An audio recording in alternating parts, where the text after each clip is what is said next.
My name is Luke Dawson, and I work the overnight security shift at the Caldwell building in Miami. I've been doing the 11 to 7 shift for about 2 years now, and honestly, it's the easiest job in the world. The building's mostly empty at night, just me, the cleaning crews on certain floors, and whatever tenants happen to work late. I sit at my desk, watch the cameras, do my rounds every couple of hours. Standard stuff. Boring, actually. But that's how I like it. During the day, I'm taking classes at Miami-Dade, trying to get my criminal justice degree, so the graveyard shift works perfect with my schedule. The elevator bank is right near my desk, one of those sleek stainless steel setups with the digital display showing which floor it's on. I've walked past it 1,000 times without ever really looking at it twice. It's just metal and buttons and that soft hum of machinery running 24 hours a day. Nothing special, nothing that demands your attention. Just part of the background scenery that you stop seeing after a while. I've had coworkers who lasted maybe a month before the boredom drove them out, but I'm different. I thrive on the quiet. The Caldwell building houses law offices mostly, some insurance companies, a couple of tech startups that always seem to have people working at midnight. But the night shift is my domain, and I take pride in knowing every hallway, every stairwell, every quirk of that building like the back of my hand. I know which elevator is faster, which stairwell smells like mildew after it rains, which cameras have that weird glitch where they freeze for half a second every 15 minutes. I know this building better than I know my own apartment, and I've lived in that apartment for 3 years. That should tell you something about how much time I spend here, how much of my life is wrapped up in these walls. I'm not complaining. Like I said, the job suits me. Or it did, anyway, until the incident that I'm about to tell you about. But last Wednesday, around 2:30 in the morning, something happened that I can't explain no matter how many times I replay it in my head. I was doing my usual patrol, heading toward the stairwell on the east side of the building, and as I passed the elevator, I glanced over at the polished metal doors. They were closed like always. But in that polished surface, I saw my reflection standing there, except I was already past it, already facing the stairwell door, my back to the elevator, and my hand reaching for the handle. My brain tried to make sense of what I was seeing. Double reflection, I thought. Trick of the light. Something about the angle of the fluorescent fixtures overhead. There had to be a rational explanation because that's how I've always lived my life, how my criminal justice professors teach us to think about the world. Evidence and logic, not superstition and fear. But none of those explanations fit what happened next. The reflection of Luke Dawson raised his hand slowly and waved at me. Not like a friendly wave. This was deliberate, slow, methodical, like he was making absolutely sure I saw every single finger move. Like he was saying goodbye to someone he was about to lose forever. I didn't wave back. I stood there frozen for what felt like an eternity, my heart hammering so hard in my chest that I could feel my pulse in my throat, in my temples. The reflection stood there, smiling this odd little smile. Not menacing exactly, but not friendly either. More like the smile of someone who knows a joke you don't know. And then, just like that, it was gone. The elevator doors opened for a split second, and the reflection stepped inside, and the doors closed again, and there was nothing but polished steel showing my actual reflection looking absolutely terrified. I practically ran back to my desk and sat there for the rest of the night staring at the monitors, telling myself I'd imagined it, that I was just tired, that my eyes were playing tricks on me. But I didn't believe any of it. Not really. Some part of me knew right then and there that something had changed, that something had shifted in the fabric of my reality, and that I would never be able to unsee what I'd seen. I just didn't want to admit it yet. The next morning, when Maria showed up for her shift at 7, I tried to tell her what happened. She stood there in her usual security uniform, that blue polo shirt with the Caldwell Building logo embroidered on the chest, and she listened to me ramble about reflections and waves and elevator doors opening for no reason. I could see the doubt in her eyes before she even said anything.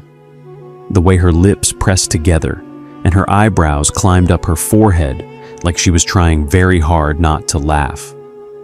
She told me I was probably stressed out from midterms, that I should take a couple days off if I needed to, maybe go see someone if the hallucinations persist. She meant well, I know she did, but that didn't make it any easier to hear. How do you explain to someone that you saw yourself wave at you when you definitely didn't? How do you make them understand that this wasn't stress or exhaustion or a bad reaction to too much coffee at 3 in the morning? I didn't push it. I just took my badge off, clocked out, and drove home to my apartment in Little Havana. I didn't sleep for the rest of the day. I lay in bed, staring at the ceiling, going over every detail, every second of that moment, trying to find some logical explanation that would let me forget it ever happened. But the harder I looked, the more it felt like I was trying to hold water in my hands. It just kept slipping through my fingers, leaving behind this cold, clammy feeling that settled into my bones and never really went away. But that night, when I pulled into the parking garage, something was different. I can't explain exactly what it was, but the building looked wrong somehow. The same glass and concrete and those ugly modern lights, the same familiar silhouette against the Miami skyline. But there was a feeling in the air like the moment before a thunderstorm, that electric tension that makes your skin prickle. I walked through the lobby with my badge in my hand, and I made sure to keep my eyes straight ahead. I didn't look at the elevator, not once. I checked in at my desk, pulled up the camera feeds, and started my first round of the night, telling myself that whatever happened was a one-time thing, that the building was just a building, that I was letting my imagination get the better of me. The hallway cameras showed empty corridors. The parking garage looked normal. The lobby was quiet. Everything was exactly like it should be, exactly like it always was. And that should have made me feel better. But it didn't. Then I heard it. A soft ding, like someone calling the elevator. I looked up at the little digital display panel near my desk and watched the numbers change. Floor 1, then 2, then 3. Up and up it went, counting floors like a slow countdown. Floor 4, where the elevator stopped. I sat there staring at those numbers, my heart pounding in my chest, and I swear to God, I heard the doors open. Not heard, felt. Like the sound traveled through my bones instead of my ears. And then footsteps. Slow, measured footsteps coming down the hallway toward my desk. I grabbed my flashlight, that heavy metal one we're required to carry, and I stood up from my chair. I could see the hallway leading to the elevator, those cream-colored walls with the fluorescent lights, and I watched the shadows move. Except there was nothing there. The footsteps got closer and closer, and then they stopped right in front of my desk, right where I was standing. I couldn't move. I couldn't breathe. And then, just like that, the footsteps went back the way they came. I heard the elevator doors open and close like they were swallowing something whole. I watched the numbers climb back down to 1, and then to B basement. The elevator was going to the basement now, and I knew with absolute certainty that whatever had walked toward me was down there, waiting in the dark, patient and cold. I didn't sleep for the rest of that shift. I sat in that chair with my flashlight in my lap, and every light in the building turned on, and I watched those security cameras until the sun came up and the first early birds started trickling into the lobby. The days that followed were a blur of sleepless nights and constant paranoia that bled into everything I did. I started keeping all the lights on in the security office, even though the company rules say we're supposed to keep them dim after midnight to save on electricity costs. I stopped doing my rounds alone. I'd wait for the cleaning crew to finish on whatever floor I was checking, pretended like I was making sure they were done. But really, I just wanted another person nearby, someone I could hear breathing and moving and existing.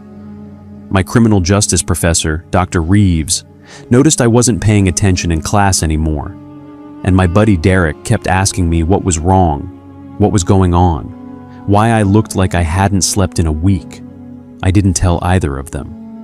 How do you explain something like this without sounding completely insane? You're a security guard, and you're scared of an elevator?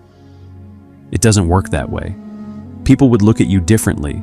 People would think you were losing it, and maybe they're right, maybe I am losing it, but that doesn't change the fact that something is happening in that building, something that defies explanation. The Caldwell building is 17 stories tall, by the way, and the elevator is a Freight Star model that the company installed about 5 years ago. This big industrial thing that can hold a lot of people or a lot of equipment, nothing special about it at all. I know because I read the maintenance logs when I first started, trying to learn the building like a good employee, trying to know everything I could about the place where I spent most of my nights. The log said nothing unusual, no malfunctions, no weird readings, nothing that would explain what I've been experiencing. No record of anyone else ever seeing anything strange. No record of anything at all except routine maintenance and the occasional repair. It's like the incident with my reflection never happened, like I'm the only one who noticed, the only one who knows. But here's the thing that's been eating at me. Something I haven't told anyone because I don't know how to say it without sounding completely certifiable. I started noticing other things around the building that don't make sense. Other moments where reality seems to stutter and skip like a scratched DVD. In the security footage from the third floor hallway, I keep seeing this shadow that moves wrong. It's there for just a second. This dark shape that doesn't match any of the camera's angles or the positions of the lights, this silhouette that seems to exist independently of any source of light. And on the parking garage cameras, sometimes just for a split second, I see myself walking through a frame that I'm not actually in. The timestamps are always the same, 2:37 in the morning, always. Like clockwork. Except I'm always in the security office at that time, always watching the monitors, always trying very hard not to look at the elevator camera because I'm afraid of what I might see.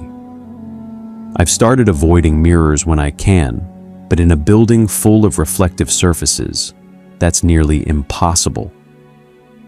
The lobby has this huge marble wall behind the reception desk, polished to a mirror finish, and I've taken to walking past it with my eyes closed now. Because I don't trust what I might see anymore. I don't trust my own reflection. And that's the thing that scares me most. I think my reflection doesn't trust me either. I think it's been looking at me the way I've been looking at it, wondering which one of us is real, wondering which one of us is going to win whatever game this is. Last Saturday night, I made a mistake. A huge, stupid, irreversible mistake that I think about every single second of every single day.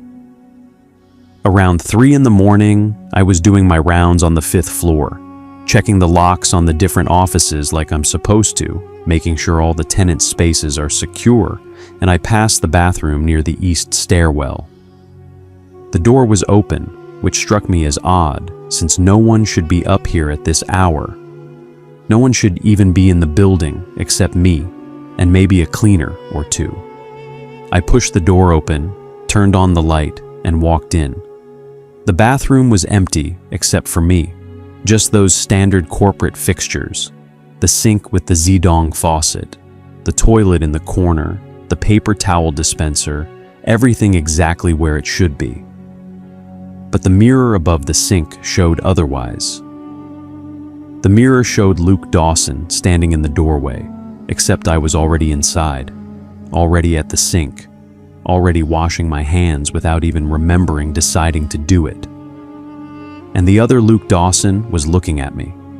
Not my reflection, looking at me, the real me, through the mirror like it was a window into another room, another version of reality where things work differently, where reflections are real, and ghosts walk the halls, and nothing makes sense anymore. He smiled at me. Not a nice smile. Not the kind of smile you give a friend or a coworker. The kind of smile you give someone right before you take something from them, before you take everything from them. The smile of a predator that knows its prey has nowhere to run. I dropped the soap, grabbed my flashlight, and ran out of that bathroom so fast I forgot to turn the light off. I didn't go back to check it. I didn't do the rest of my rounds.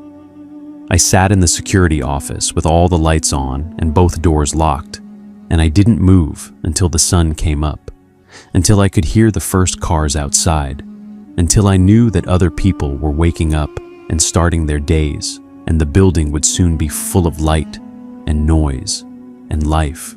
When my relief showed up at 7, I quit on the spot. Didn't give 2 weeks notice, didn't care about the references or the severance or whatever they might have owed me for my accrued vacation days. I just walked out. I walked past the elevator without looking, and I kept walking until I reached my car in the parking garage. And I drove home with my hands shaking so badly that I almost rear-ended a delivery truck on the turnpike. But here's the part that keeps me up at night, that makes me check the locks on my apartment door every 30 minutes, that has me writing all of this down so I don't forget, so I can prove to myself that this really happened, that I'm not just losing my mind. As I was walking out of the building, I passed the elevator one last time, and in the polished steel doors, I saw myself standing there. But I was already outside. I was already standing in the parking lot with the morning sun on my face, and the other Luke Dawson was still standing in the lobby, still looking at me through those glass doors. And he was waving at me again, only this time he wasn't saying hello. He was pointing at something, at someone, at me, and he wasn't smiling anymore. He looked angry, looked furious, like I'd done something to offend him, like I'd committed some unforgivable sin by running away, by trying to escape. He looked hungry, like he'd been waiting a very long time for something, and I'd finally given him a taste of what he'd been craving. And when I drove away, I could see in my rearview mirror the silhouette of a man standing in the parking lot, watching my car disappear. Standing exactly where I had been standing just seconds before, wearing my clothes, moving like I move, being me, except not. It's been 4 days since I quit, and I'm writing this from my apartment in Little Havana. All the lights turned on. The TV turned up loud to some Spanish-language telenovela. The faucet running in the bathroom, so I always have background noise. Trying to convince myself that I can still hear normal sounds instead of the footsteps and the ding of elevator bells that keep playing in my head. I thought getting away from the building would fix things. I thought distance would matter, that the elevator was somehow tied to that specific location, that once I left I would be free. But it doesn't work that way. The nightmares started the second night. In the dreams, I'm standing in the Caldwell building lobby, except it's not the lobby anymore. The walls are gone. The ceiling is gone. There's just me and the elevator, floating in this endless white void that stretches in all directions forever.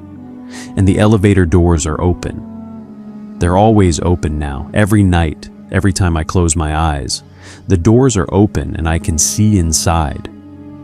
And I can see myself standing there, except it's not really standing. It's more like it's posing, like a mannequin that learned how to smile, that learned how to move, that learned how to pretend to be human. And the other me starts walking out, and I try to run, but my legs won't move.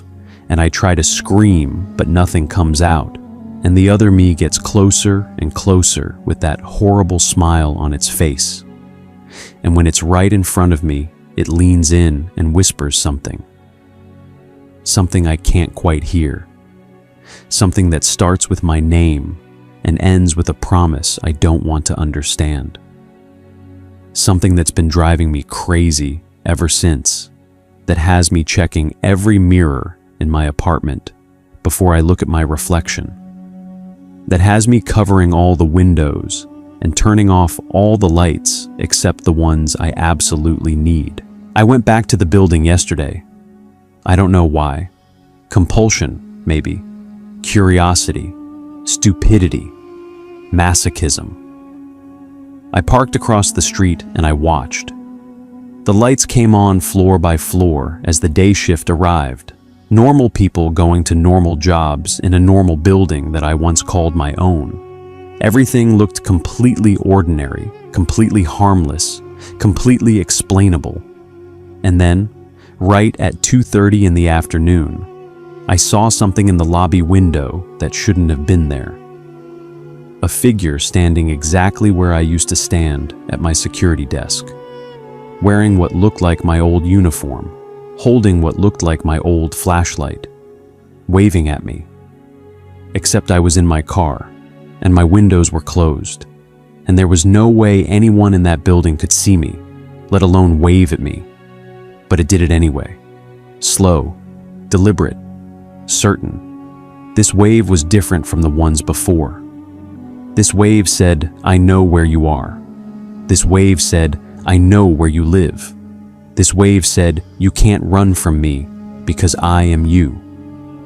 And then the figure stepped back into the shadows of the lobby, and I watched it walk toward the elevator bank, and I watched the doors open, and I watched it step inside, and I watched the doors close, and I knew with absolute certainty that whatever is in that elevator isn't trapped there, isn't tied to that building, isn't bound by the rules of space and time that the rest of us have to live by.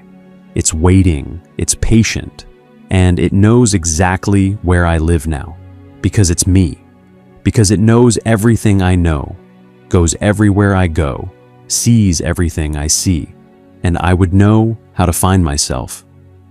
I'm writing this down because I'm scared I'll forget. I'm scared I'll wake up tomorrow and convince myself this was all a dream, that I imagined the reflection, the footsteps, the figure in the lobby window. I'm scared I'll go back to normal life and ignore the signs and let my guard down. And I'm scared that when I do, it will find me. It will find me, and I won't be able to tell the difference between us anymore. I won't be able to tell which one of us is the original and which one is the copy. And I really think that when that happens, one of us will stop existing. And I don't think it will be the reflection